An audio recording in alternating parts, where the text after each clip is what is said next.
Belly fat जो है वो बाकी जो आपकी फैट डिस्ट्रीब्यूशन है उससे ज्यादा क्यों स्टबर्न होता है, आसानी से वेट लॉस क्यों नहीं होता? बेली फैट जो है वो मोस्टली आपको प्रमोट करते हैं, दो हार्मोन्स आपके बेली फैट को प्रमोट कर रहे होते हैं, स्ट्रेस हार्मोन कॉर्टिसोल और आपका इंसुलिन। आजकल जो लोगों की रूटीन्स हैं, डाइट रूटीन्स हैं, जो लाइफ रूटीन्स है, उसकी वजह से जो है वो हाई कॉर्टिसोल आपकी बॉडी में प्रोड्यूस हो रहा होता है। क्रोनिक हाई जो स्ट्रेस वाले पेशेंट होते हैं जिनकी बॉडी में क्रोनिक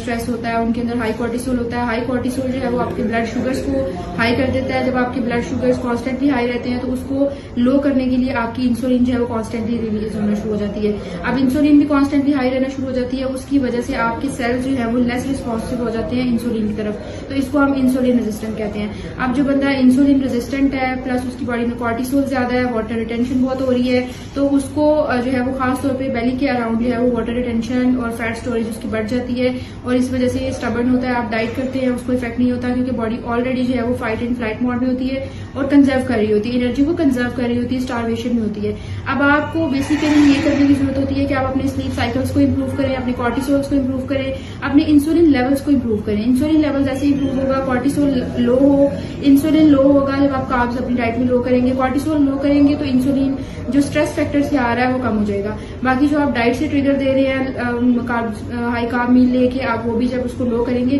तो उसको प्रोटीन से रिप्लेस करेंगे, high low glycaemic index food से रिप्लेस करेंगे, तो आहिस्ता आहिस्ता आपकी इंसुलिन लेवल जो है वो कम होना शुरू हो जाएंगी, रेजिस्टेंट कम होगी, तो फिर आपका बेली फैट जाना शुरू होगा। अब हमारे यहाँ ये होता है कि हम बहुत ज्यादा जो है वो क्रैश डाइट्स पे चले जाते हैं, बट स्टिल हमारे बेली फैट पे कोई इफेक्ट नहीं आ रहा होता क्योंकि बेली फैट जो है वो इन चीजों की वजह से ज्यादा